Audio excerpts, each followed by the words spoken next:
I want to talk a little bit about hacking the prompt because there were a few students who didn't understand the Project One prompt as well as I had hoped.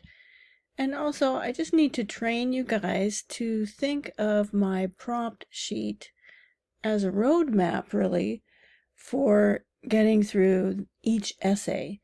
So I realized I hadn't really talked about that, and so I created this really short presentation.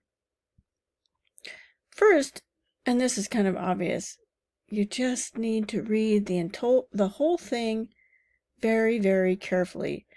I've customized this presentation for our Project 2 prompt, but you can do the kind of thinking I'm going to walk you through for any of our remaining prompts in the class.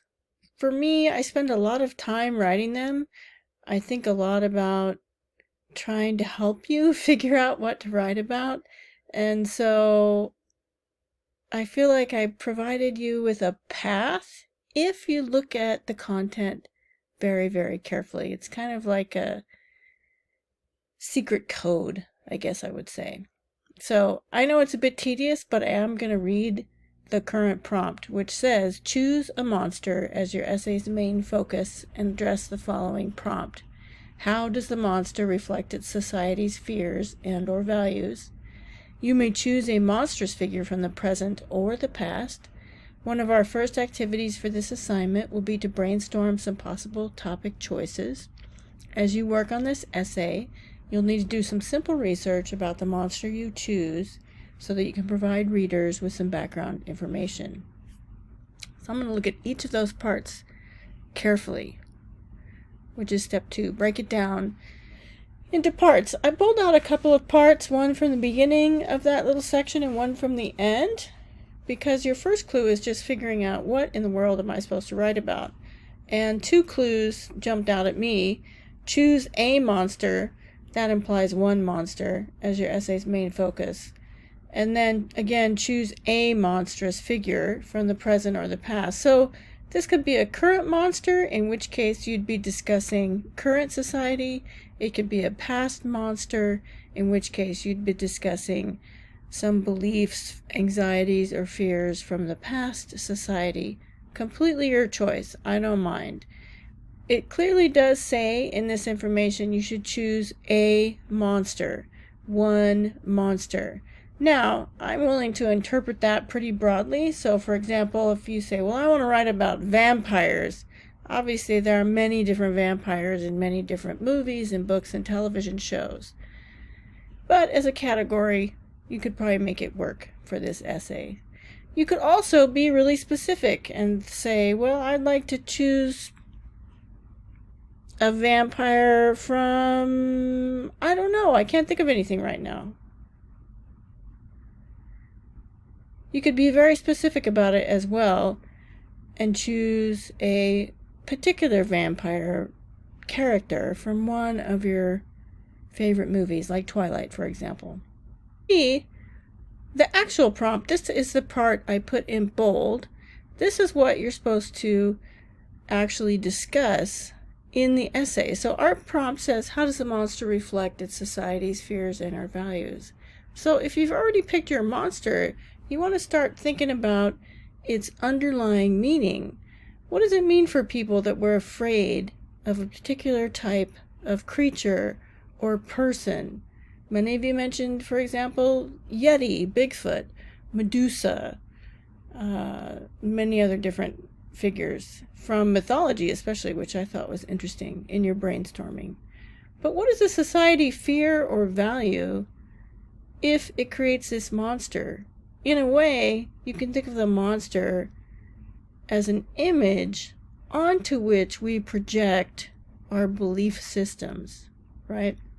So there was a short story I read several years ago now in the 1980s when AIDS first entered mainstream conversations. And it was a story about vampires and the way it talked about the blood sucking. It was very much related to germs and the exchange of body fluids, and it was kind of a gross horror story, to be honest. But if you thought about it, it did reflect its time period. People were really afraid at that time about possibly catching HIV or other sexually transmitted diseases, and you could see that reflected in how the story was told. That's kind of what I'm thinking about.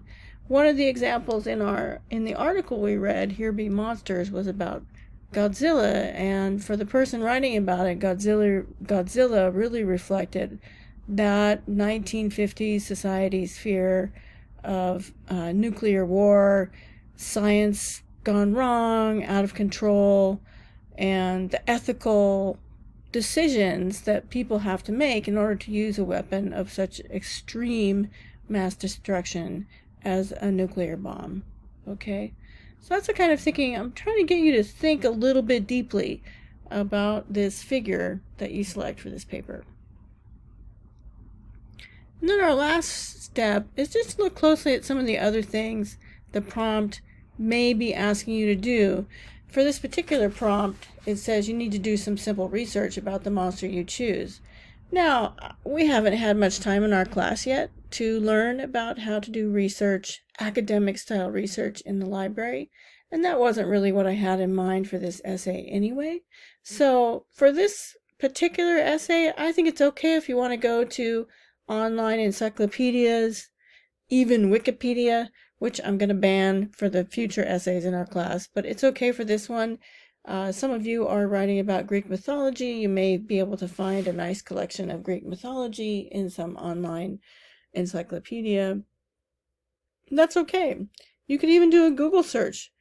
Google is difficult, or any other search engine, because it is not sorting or filtering the results for you. It's just giving you everything. And so that can be very unhelpful sometimes. We don't want to look at literally a million different articles about a particular topic. We want to find the 2 or 3 that are really good, high quality sources. That's going to be a big topic during our paper number 3. But for now, if you want to use Google, this is okay.